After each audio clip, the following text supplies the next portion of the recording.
তখন এই ওষুধ আসবে আপনার ভিতরে, তখন এই ওষুধ আমি দিতে পারবো। হ্যাঁ, কমে যাবে।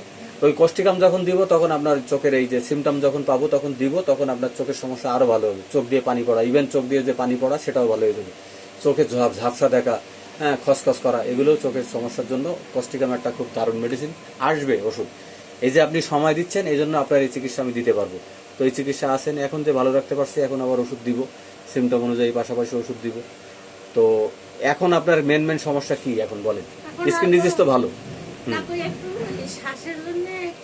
ওষুধ দিব। আচ্ছা, মানে শ্বাসটা ওইরকম মনে হয় যেন একটু কষ্ট লাগে, তাহলে আমি আগের ওই ওষুধটা আবার দিব। এই যে প্রথম 31/5/26 শুরু করছিলাম, আর্সেনিক 1 2 3 দিছিলাম, দেওয়ার পরে ওয়েল, এই যে ভালো লেখা আছে ওয়েল লেখা আছে। এরপরে নেট্টাবিউর কিন্তু প্রথম সিলেকশন করছিলাম, করে বলছিলাম যে এই ওষুধটা আপনি পরে খাবেন। অনেকদিন বন্ধ রাখছিলাম না, মনে আছে আপনার কথা? যে বলছিলাম যে এই ওষুধটা দিয়ে দিছি কিন্তু এটা পরে খাবেন, আপনার এই ওষুধটা এখন লাগবে আর্সেনিক খাওয়াই নেওয়ার পরে। তারপরে আর্সেনিক খেয়ে যখন আপনি ভালো বোধ করলেন, বললেন যে না আমি এখন ভালো আছি, আমার আর এখন আর এই কষ্টটা হয় না, পড়তে গেলে আর কষ্ট হয় না, এখন অনেক ভালো। তখন ভালো বলার পরে আমি বললাম যে এখন এই যে নেট্রামিউর খাওয়া শুরু করেন। তখন এই নেট্রামিউর 0/30 দিছিলাম, নেট্রামিউর 0/5, এদিকে 4 পর্যন্ত খাওয়াই নেওয়ার পরে 5 দিছি। ভালো আছেন, এই যে লিখছি ভালো আছেন, গুড। এই যে 10 ভাগের মধ্যে 4 ভাগ ভালো। তারপরে আবার 11 সাথে দিছি 26, এই যে 6 4 বার দিছি, দিনে 4 বার করে, এখানেও লেখা আছে গুড। তারপরে আবার এই যে 22/7/26, ঠিক বলছি তো নাকি? আপনি একটু মুখে কথা বলেন, ঠিক বলছি তো না? হ্যাঁ, তারপরে যে 22/7/26 নেট্রামিউর 0/7 দিছি, ভালো আছেন।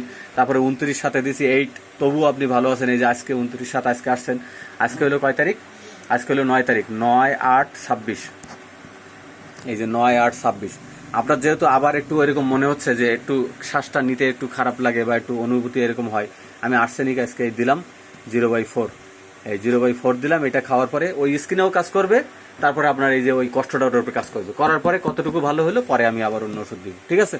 তো এটা আমি এই করলাম। তো আসলে আপনারটা, আপনি খুব ভালো মানুষ, আপনি খুব সুন্দরভাবে নিয়ম মেনে চলেন। শুধু একটু পানিটা একটু বাড়াই দেন, আপনার আরো বেশি আপনার সুন্দর লাগবে, আরো বেশি ভালো হবে। আপনার ক্ষুধা, তারপরে অস্থিরতা, আপনার ঘুম, সব কিছুই আস্তে আস্তে আরো ভালো হবে ইনশাল্লাহ। তো আজকে ওষুধ এই দিলাম 9/8/26, হ্যাঁ, এই আর্সেনিক দিলাম। এটা আপনার ওই যে ওই সমস্যার পাশাপাশি এই সমস্যাও কাজ করবে, ঠিক আছে? এই ওষুধ শেষ করার পরে আমি আপনার ওষুধ দিব। অনেক সময় দিয়েছেন আপনি, এই জন্য আপনার অনেক ধন্যবাদ যে আপনি সহযোগিতা করছেন, অনেক সহযোগিতা করছেন। এই কেসটা আমি দিব ইউটিউবে, সবাই দেখবে যে আমরা আসলে এইভাবে চিকিৎসা করি। Treat the patient not the disease, এই ফর্মুলা। একটা মাত্র ওষুধ হবে একটা সময়, একসাথে 4টা-5টা ওষুধ খাইতে পারবেন না। সকালে একটা, দুপুরে একটা, বিকেলে একটা, রাত্রে একটা না, একটাই ওষুধ আপনি দিনে 4 বার খাবেন। খাওয়ার পরে এই ওষুধ শেষ হবে, পরবর্তীতে আরেক বোতল থাকলে সেটা খাবেন, তারপরে সেটা এইভাবেই। তো একটা ওষুধ দিয়ে চিকিৎসা হবে, এটাকে বলে treat the patient not the disease. হ্যাঁ, অ্যানিম্যানের প্রপার ওয়েতে চিকিৎসা হবে। তো ধন্যবাদ সবাইকে, যারা আমার সাথে থাকবেন তাদেরকেও ধন্যবাদ, যারা এই কেসটা দেখছেন তাদেরকেও ধন্যবাদ।